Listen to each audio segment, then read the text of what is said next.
Chegou a hora do esporte aqui no TV O Jornal, segunda edição. E hoje a gente recebe o estudante de jornalismo Laerte Venâncio. Uma ótima noite para você, Laerte. Seja muito bem-vindo ao Uniesportes, estreando, né? Obrigado, boa noite, Luiz. Boa noite para você que está em casa assistindo a gente aqui na TV Unifev. Vamos falar de futebol nessa sexta-feira. Vamos começar falando do São Paulo, né? O melhor paulista na classificação do Brasileirão. O São Paulo vinha muito bem com seu quarteto ofensivo, né? Pato, Kaká, Ganso e Allan Kardec. Teve uma recaída, irregularidade, passou os últimos jogos. O São Paulo perdeu para o Coritiba, perdeu para o Corinthians, um clássico muito movimentado. E na última quarta-feira, empatou dentro de casa com o Flamengo. Um jogo confuso, arbitragem confusa também, pênalti que não existiu. Mas o interessante é que o São Paulo continua no G4, perdeu uma posição, é verdade. O Internacional ganhou bem, jogando contra o Criciúma. E o São Paulo caiu para o terceiro lugar. Está perto do Cruzeiro, 9 pontos, não está tão na cola igual estava antigamente. O Cruzeiro deu uma disparada boa, confirmou o favoritismo. O São Paulo, na minha opinião, junto com o Corinthians, Grêmio, Atlético, Internacional e Fluminense, tem que se preocupar com o G4. Título muito longe, Cruzeiro favoritíssimo para mim. Ninguém vai alcançar a Raposa, vai ser bicampeão brasileiro, o Cruzeiro.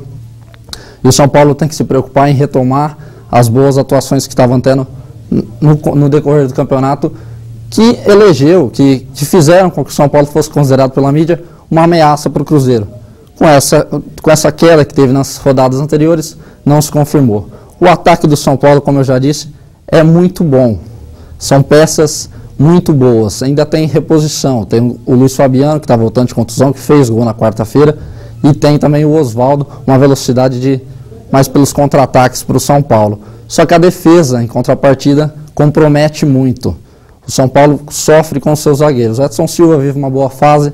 O Antônio Carlos voltou de contusão, voltou mal. O Rodrigo Caio está machucado e está fora. Então o São Paulo tem que achar esse equilíbrio no campeonato. Porque se ficar desse jeito, até o G4 corre risco, embora o time seja bom e bem treinado pelo Muricy. Aliás, o Muricy não participa amanhã do jogo contra o Fluminense no Morumbi. O Muricy com problemas de saúde foi internado na noite de ontem. Passa bem, o torcedor São Paulo não precisa ficar preocupado. Só que amanhã quem vai comandar o clube, quem vai comandar o time no jogo do Morumbi é o auxiliar Milton Cruz. Mudando a página, vamos falar um pouco do Corinthians, que vem logo em seguida. O Corinthians estava no G4 também, caiu para 6º lugar. O Corinthians é muito irregular no campeonato, né? O Corinthians fez talvez a melhor partida do ano contra o São Paulo no último domingo, só que sofre para ganhar dos times pequenos o Corinthians. Na quinta-feira passada, empatou com a Chapecoense dentro de casa. Quarta-feira perdeu para o Figueirense no primeiro turno também, na estreia da Arena Corinthians. Então essa irregularidade do Corinthians no campeonato faz com que o Corinthians também fique muito longe do título e agora também fora até do G4. Embora esteja com 40 pontos ainda, Grêmio e Atlético Mineiro também estão com 40 pontos, estão na frente pelo número de vitórias. O Corinthians tem que começar a se preocupar sim, principalmente por causa da sequência do Corinthians no Campeonato Brasileiro. Sequência de 5 jogos, 4 fora de casa. Joga com o Atlético Paranaense no domingo, depois pega o Sport em casa, e aí pega Cruzeiro, Botafogo e Internacional fora de casa. Uma sequência dura, ainda mais porque vai ter os desfalques de Gil, Elias, Lodeiro, Guerreiro, todos convocados para suas seleções. O Corinthians tem que tomar cuidado, porque até o G4 corre risco sério de não se classificar para a Libertadores. Essa irregularidade do time do Mano Menezes tem irritado a torcida, e parece que o próprio time do Corinthians não se incomoda com isso. É apático, parece que não se incomoda em jogar um jogo bem, outro não. Tem que se encaixar, senão corre um sério risco de não classificar nem para a Libertadores, o que seria uma grande decepção para o torcedor corintiano. Por outra parte, o Santos vem se encontrando no campeonato, né? Mês passado trocou de treinador, entrou o Anderson Moreira, saiu o Osvaldo de Oliveira, e ainda está dando a sua cara para o time do Santos. Entrou o Robinho vem sofrendo com algumas contusões também, não consegue ter uma regularidade, uma sequência no time do Santos. Está machucado, se machucou no jogo ontem contra o Atlético Mineiro. Não é dúvida para o jogo de domingo contra o Goiás.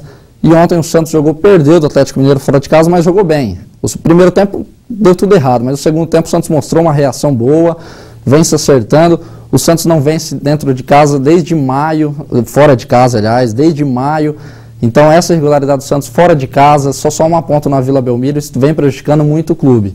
Se o Santos quer almejar alguma coisa, se quer chegar para brigar no G4, hoje, a 7 pontos do G4, precisa começar a pontuar fora de casa. O time está dando a cara, o Giovani, o menino da base, o Lucas Lima, o outro menino muito bom da base, que vem se destacando.